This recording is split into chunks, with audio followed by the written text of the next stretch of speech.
Hey folks, hey Sharath, how's it going? It's going well, and it's been raining a lot in Delhi. Have you ever seen this kind of rain in Delhi? Apparently, it's kind of an outlier event in Yeah, September. yeah, But how's your car? I heard it's full of water again. yeah. So, hey Jatinder, how's it going? Hi, I'm fine. I'm fine, thank you. I hope you are also enjoying the rain. Yeah, a bit of a relief from the perspective of weather as well. And we've done a very British start to this podcast, discussed a bit of weather. Yeah. Yeah. But no, Jatinder, absolute pleasure to have you here. And, I would love to start in terms of, just learning about STT, GDC, the underlying model. How do you see growth in the data center segment? There's a lot of airtime that this space attracts.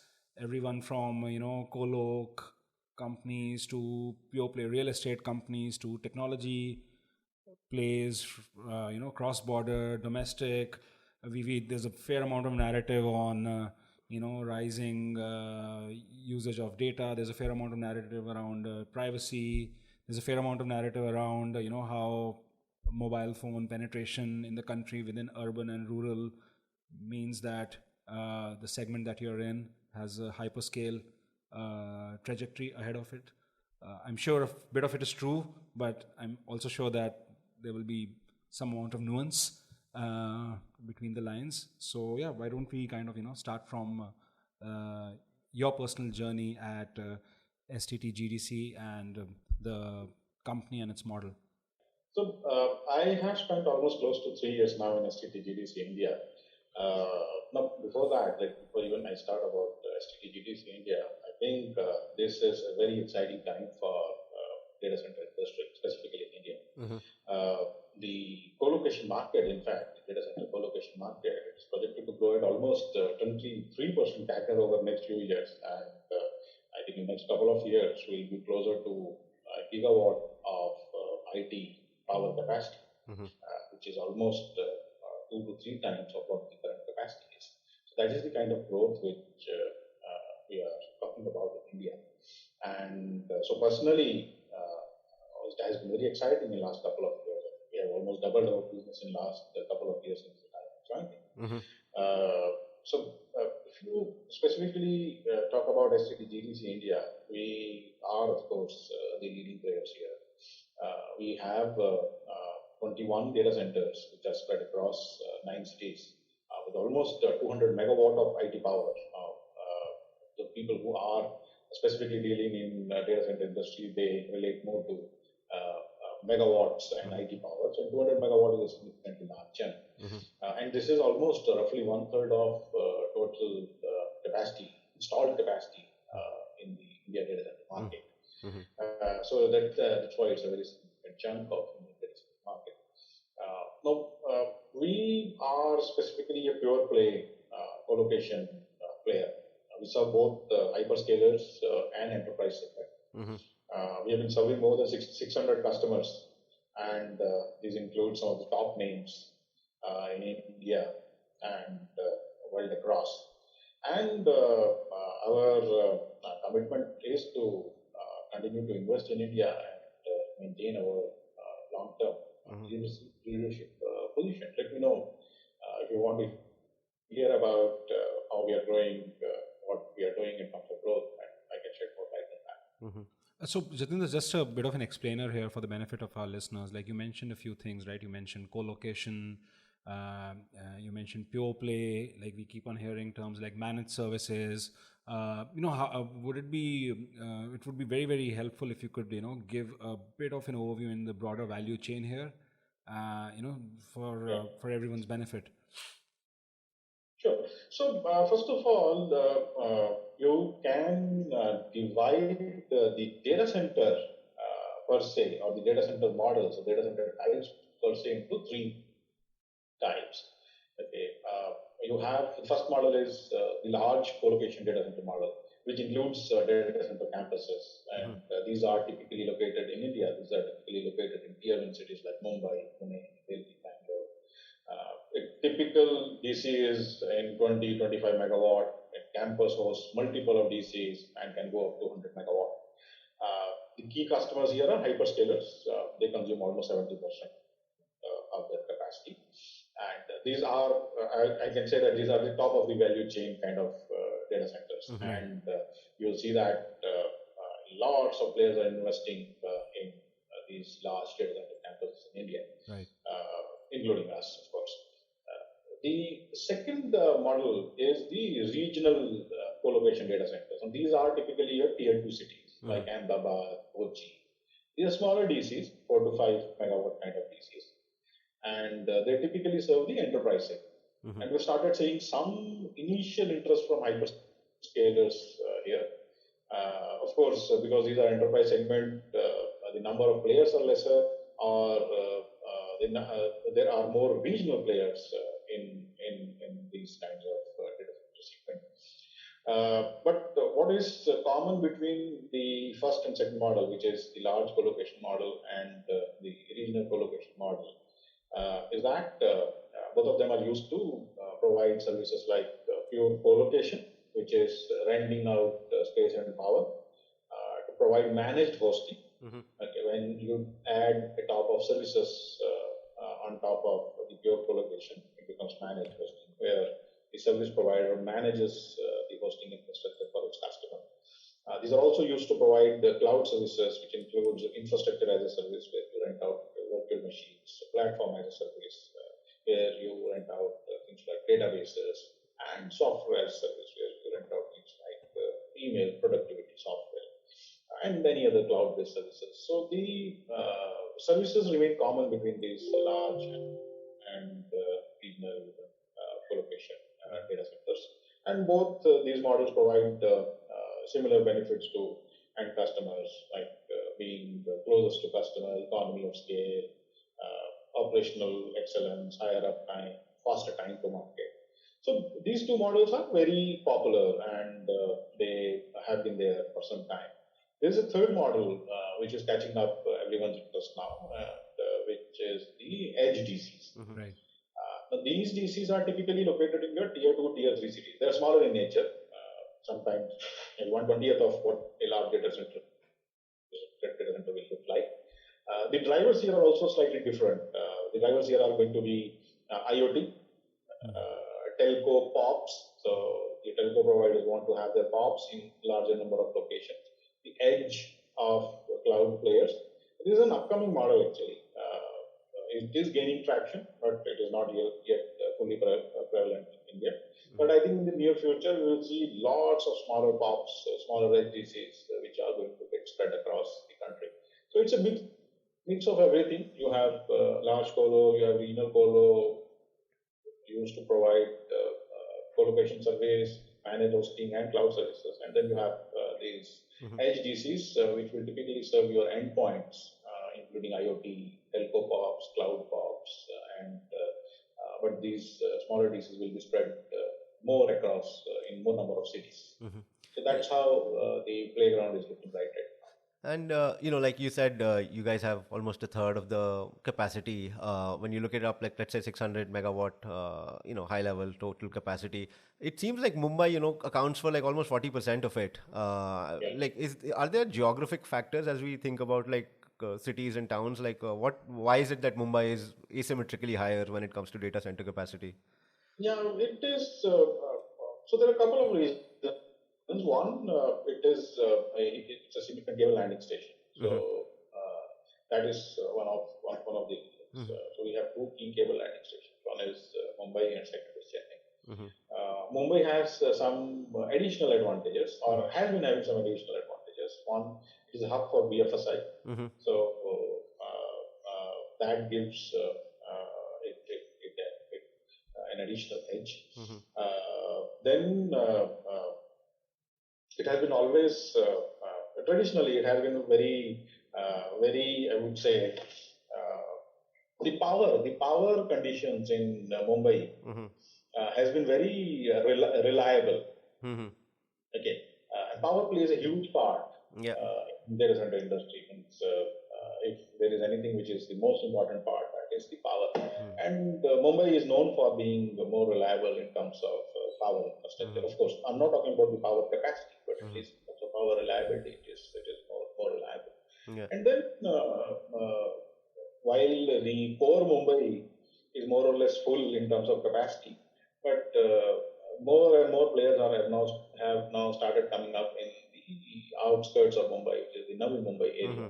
So it has also given people space for, or providers space for expanding and building out large campuses. So multiple reasons, not a single reason, because it had the first movers advantage, and it is capitalizing on that. But we also seen other cities catching up very fast. For us, the two largest campuses which we have are in Pune and Chennai. We just announced a very large campus, 50 megawatt campus in Navi Mumbai. We have data centers in Mumbai. We have three data centers in Mumbai. But our Pune and Chennai capacities are larger than Mumbai capacities. Just because, I think everyone is sort of fairly convinced that there is a steep growth curve associated with this industry, right? Expected to double by 2023.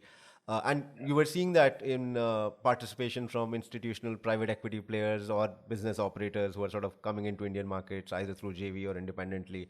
So, there are sort of two narratives that we often read. One is like, it's such a high cash flow generating business. Like you have high EBITDA margins, 40-45%. Like some of the big guys have 40-45% margins, and CapEx is, less than 10% in terms of as a percentage of sales. So it throws a lot of cash. But then there is other narrative that we often see that, as more and more player come in, there will be massive margin pressure on the sort of rates that these businesses can charge. How do you see these two evolve? Like, do you expect some kind of margin pressure in the business in the next few years, or you think we are so far away from a supply demand? There's such a big supply demand mismatch that you shouldn't see that. How do you view the business evolving? So, of course, there will be margin pressure because there are more and more players entering into this market. There are more players who will want to acquire customers at any cost. What we believe is that for every megawatt of capacity sold, there will be 2 megawatt which will be available in the market. So there is going to be competition. And when there is a competition, obviously there is going to be pressure on margins as well. We also need to understand that this is a long-term business. This is not a short-term business. So anyone who is entering into this market has to understand that one, the capital requirements during the build-out or the initial phase of data center building is huge. It's huge. It's almost $5 to $6 million per megawatt. So if you're talking about a 20 megawatt kind of a capacity, you're talking about more than $100 million kind of investment. Yeah. That doesn't even include the cost of the land. So the capital requirement is huge. And then the second thing is that the returns start coming after 7 years only. So it's a long-term commitment. And anyone who is there for just to invest, make quick money and exit, I think it is not. This is not a sustainable business for them. So very multiple factors to take into account when we talk about any new player entering into this market. There's one more thing which I want to actually add on to that. See, ultimately, this is an operations business. You build DCs, you can build the best of the DCs, but unless one has the skills to operate these DCs, so they are actually no use to customers. And India is very unique and complex in terms of these operational skill sets. Operating 24/7 with almost near 100% uptime in India has its own set of challenges. And while global experience is always welcome, but you need to apply the local flavor to that global experience. So investing is one thing, but any organization who is investing will have to build that local operational DNA. So that the customers actually start to trust them. Otherwise, it's going to be a difficult journey for any new player. You've kind of touched upon a very interesting point because if you look at an outside-in perspective, I mean, there are two angles within the data center business. I mean, there is obviously that operational/technical component, and then there is that so-called quote-unquote real estate component. And we have all seen over the last few years some major developers. They have been trying to get their feet in the door in this particular segment. A few of them maybe opportunistically, a few of them they have, I don't know, like unutilized structures which they want to redeploy, and for that they look at data center as a interesting growth area. And how have you seen the traction to date when it comes to pure play real estate operators entering into the data center business? Do you think that they know what they're getting into, or from a strategy perspective, things have to be chalked out in a much more finer way? Like you yourself that said that the investment cycle itself is close to 6 to 7 years, and there's a big operational element to running it. So what's your take on that? See, it's not any India-specific phenomena. Globally, the real estate infrastructure funds, if we can call them, they have been investing in DC capacity, in building out DC capacity. Globally, they have almost 20% share actually of the DC capacity. India, they have just started. So I'm sure that they would want to capitalize on the growth here and increase their reputed market share. No, sorry, I meant in terms of developers themselves. Yeah. So there are you can actually divide them in two parts. One, the global real estate players, real estate infrastructure funds who have done this in other markets and are trying to replicate it in India. I think they need to understand a couple of things. What they need to understand is that the operational DNA in India is going to be is very complex and completely different. So unless they build that operational DNA in India, it is going to be very difficult for them. But for other players for whom the DC business itself is a new business, a traditional real estate business, who are just entering and wanting to capitalize on that business, they need to understand 2 points very clearly. First is, of course, that operational point. So they need to build that operational DNA. But they also need to understand that the investment cycle is longer. It is a 7 years kind of an investment cycle before they start making any money. But today, with pandemic, the traditional real estate funds are not performing well. We all know that. So every real estate player is eager to capitalize on digital real estate facilities. But any player who is entering here, they need to understand that they need to be here for a decade. They need to build their operational capacity. They need to invest. They need to invest in multiple DCs, and finally, they have to be very patient in expecting returns out of their investment. So it's not, as I said, invest, make quick money, and exit kind of a business. Right. If people are clear on that, I'm sure there will always be successes and failures. But like when we ourselves kind of interact with a fair number of real estate developers and operators, a kind of a common theme that kind of comes from a lot of them who are dabbling in this is that it's like you build a bridge and they'll come, in terms of customers. But I don't think it's as straightforward as that. I mean, it's a fairly now competitive and commoditized space. It's not as easy that you build and everyone will come. Maybe 2 years back, that statement would have been true. Today, that statement is not true. Right. Today, most of the hyperscalers have already gone through 1 or 2 rounds of their initial build-outs and expansion. Okay, so they have their priorities defined. They know that which areas they want to expand into. Many of them are now in the process of building additional availability zones rather than also while continuing to expand their current availability zones, they are now building their additional availability zone. So it all depends. It all depends on how any provider's capacity is fitting into the expansion plan of customer. Of course, someday down the line, the capacity is going to get sold. All of us know there is enough demand. The capacity is going to get sold. But you can't expect that you launch a capacity and customers are lining up in queue to buy that capacity. That phase is almost over. So it is going to be a competition. It is going to be a tough fight, and the providers will have to really compete to get their share from customers. A lot of recently we've also seen a lot of activity in the data localization policy level intervention of sort of storing data internally. That's a net positive for the industry, right? I mean, over time, or yeah, yeah. Do you see that being a key component of the growth, or do you think organically? I mean, if that policy sort of reverses or relaxes, do you still see like a lot of growth in the Indian market? See, the good news about the data center industry in India is that it is not built on a single growth factor. So Yeah. that is the beauty of it. Hmm. The regulatory related drivers are just one of the drivers, and I will suggest any new provider or even existing provider to not build their business plan purely on the basis of this Yeah. regulatory driver. It is too risky.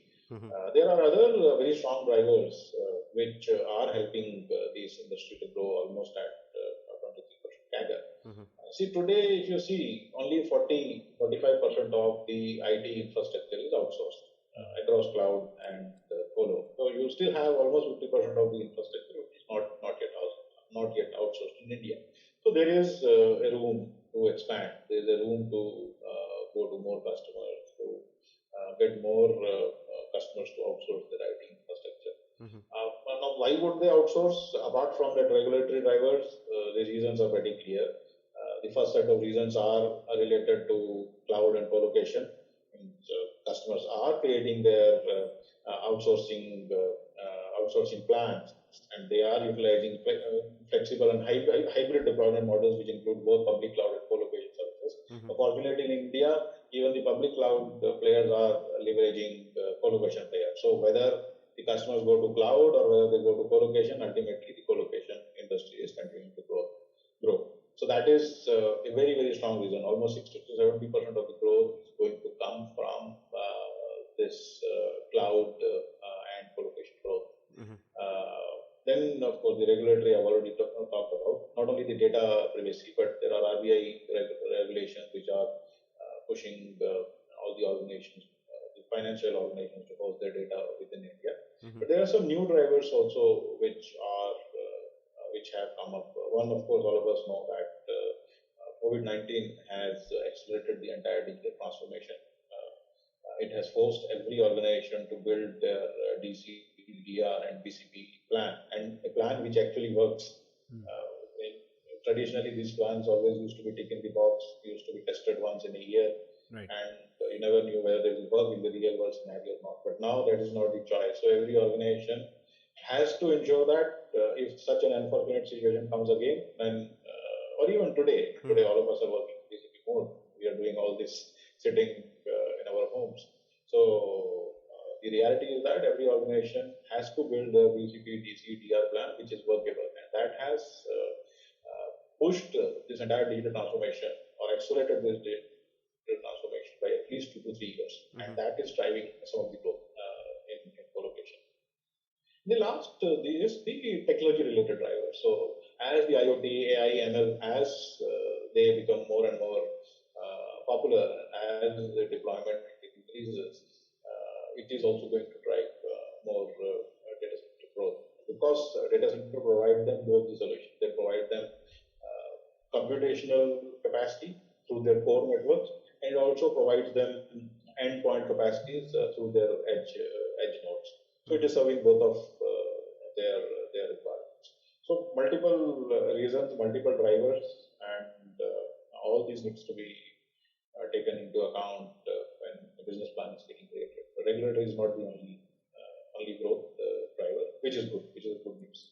Yeah, I mean, when you look at some of these American big companies, right, Equinix and these guys, I mean, there's a clear narrative for them that it's a hyper growth opportunity everywhere, not just India, and access to cheap capital in the last 10, 15 years. I mean, these guys have been able to raise debt at such a low amount. So, I mean, for them, the mathematical model just makes so much sense when cost of funding is so low and you're seeing like sharp 20% plus EBITDA growth, right?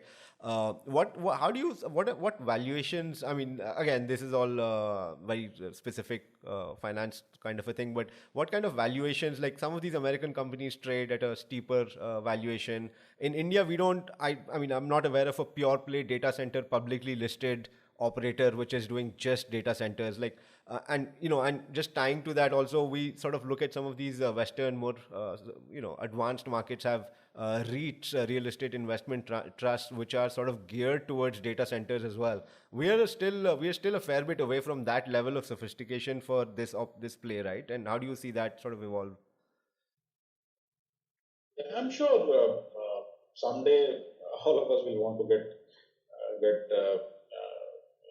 get evaluated and get listed. But that is not our current plan right now. Mm-hmm. We do not have any firm plans, Mm-hmm. and have also not seen any other large providers going through that cycle. Mm-hmm. But I can tell you one thing. I think it's a process. It's a cycle. We have a large colocation business in China. Mm-hmm. Okay, and that business is, I think, almost 3x the business which we do in India. Although the large demand in China as well, they own almost 95% of the market share in China. Mm-hmm. They got registered a couple of years back, and I'm sure that the same thing will happen in India as well. So not today.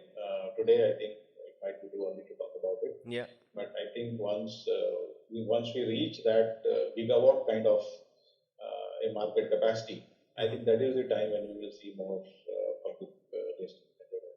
That is my gut feeling. Sure. When we have the Yeah. Today we are at 400, 500 megawatt kind of. Sure. Yes. Almost half a gigawatt kind of Yeah. capacity. Yeah, and it's Highly expected to powerful. double, right, in 3-4 Sure. years. Yeah. Just this Yes. might just be a So I simple think that will. Yeah, no, this might be a very simplistic question, but like when you guys are like STT, like how do you evaluate a what are the metrics on which you evaluate a typical project? Like you guys, let's say, is it like real estate? Is it a mix of like, how do you know whether a project is worth deploying, putting more capital into? What are the factors that go in? I mean, for us, we are not data center experts. It seems like there's only one metric which adds a lot of value, which is how much capacity it can do. If it's 100 megawatt, it's big. If it's 10 megawatt, it's small.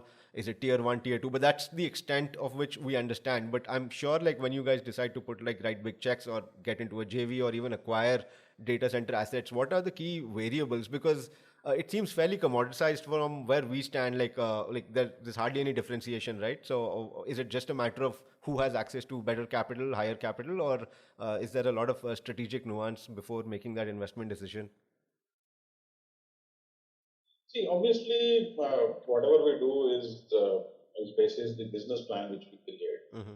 and that business plan has got all the parameters which goes as an input. Mm-hmm. Now, one of the key parameter which goes as an input is the sales velocity. Okay. What is it which we are going to sell? Mm-hmm. Right? What is it which we are going to sell? If we are talking about building, let's say 100 megawatt, Mm-hmm. and if I'm not able to sell that in 4 to 5 years, then that business plan is of no use. Then that means that business plan is not going to work. So anything which you build has to get sold within that 4 to 5 years. Even earlier, what I'm saying is that on an outer limit that has to get sold, the larger capacity has to get sold within 4 to 5 years. So the sales velocity is one which is one of the input which goes into this plan. Then obviously the sales velocity is basis the customer demand, the market projections in the city, the feelers from the customers, the indications from the customers, what our competitors are doing in that area. So all these inputs are taken care while creating that sales velocity. Then comes that at what price can that capacity be sold? Yeah. In that city. Once you have these two parameters, then comes the technical due diligence and the legal due diligence. So when you talk about technical due diligence, you talk about whether the site has enough power sources. Does it have redundant power sources? Does it have redundant network lines? Does it have capabilities to hold redundant network lines? Is there any sort of risk? What is the kind of geography which the site Is it a low-lying area, high-lying area? Is there any flood risk? Plus, are there any other risks related to that? So that there's a huge amount of technical due diligence which happens on that side. And then there's a legal due diligence which happens on the side, because you don't want to build a data center and then 2 years down the line you want to find out that there is a legal issue and it needs to be demolished because of X, Y, Z reason. So there's a significant due diligence which happens. So almost 5 to 6 months spent in creating business case, in doing technical due diligence, and in doing legal due diligence. So from when you start till actually when you actually break the ground, it takes 5 to 6 months to do all these analysis. And then only a business case is approved, and then only you can say that, okay, this is an investment which is worth doing. So building the data center takes 18 months, but 6 months is spent in this. Overall, you will see that that is why data centers typically take 24 months kind of a time period. So it's not as simple. There are multiple factors which go into this. Well, no, thanks a lot, Jatinder. This was very insightful. I just have one last question. There is there was a narrative in the 90s and early 2000s that, which was to a large extent true, that India is kind of a cost arbitrage destination in terms of, BPO, KPO services. We all kind of know about the success stories of Infosys, Wipro, etc. And now that narrative has kind of evolved away from pure play BPO, KPO to more higher value add kind of digital work. Be it through enterprise SaaS platforms, we hear of companies, be it Zoho, be it Freshworks, and with the pandemic coming in, hitting not just India but the US, there is a fair amount of quote unquote cross-border flow of work which is going to all these service providers, and I'm sure a lot of these service providers, through one state or other, are customers to guys like you. Do you actually see that narrative play out in the last 12 to 18 months? And do you see, say customers you probably wouldn't have thought would have such capacity requirements suddenly kind of, getting in that bucket? Just want to get your macro view. Yeah. So see, there are two kinds of requirements which we are seeing in India. Most of these requirements are almost, I would say, 70 to 80% of the requirements which are being hosted out of the data centers are India-specific requirements. Right. So we are not still serving the world need from India, if I can call that. Most of the KPOs, BPOs, they serve world need, right? They serve customers who are actually sitting in US. So, for example, if a KPO serves a credit card customer, he might be serving a US citizen. Right. In data center industry, most of the customers whom we are serving are actually Indian customers. Right. Indian citizens, not Indian customers. I will say that Indian citizens. Right. So the demand is arising from people who are located in India. Most of that demand. So that cost factor, because of a data center being hosted in US versus in India, is not that prominent yet. Right. Okay. There are second type of customers which typically do their back office works in India. Right. These could be research and development. These could be some of the software development company. Traditionally, they were hosting their data centers within their own premises. Right. Traditionally. Okay. Now, this is the time when these guys are also exploring to co-locate their infrastructure with the data center players. So we are seeing an increased demand from this set of customers, which were not our traditional customers. So these back office customers, these KPOs, these were not our traditional customers. Right.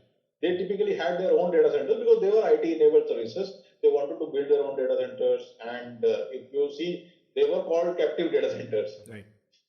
Right. So we have started seeing that many of these captive data centers are also now open and are more leveraging the co-location players. So some of that demand, which we did not expect initially, has started coming in from there. But still, most of the demand is from the user base, the Indian citizens, if I can call them. Right. And because the data requirements for our own set of, I would say, citizen base is huge. Whether they are employees or whether they are citizens, the data requirements are huge. And the current demand is mostly basis that. Yeah. Right. No, this was super fascinating. I learned a lot. Yeah, and it's a sector that these days every second or third day you open any business newspaper, there is a data center transaction or some noise, or so it was fascinating to hear from you. And I think much like yourself, I mean, we also are fairly bullish in this space, and that's why we also think what is the way to sort of get exposure ourselves. That is why I was asking about publicly listed companies on how retail investors can get a little piece of the upside from the growth that data center businesses are expected to see. I mean, that's interesting anyway. No, it was thank you so much for your time. It was an insightful conversation, and really appreciate you being here. Absolutely, my pleasure. I think it has been a wonderful interaction with you.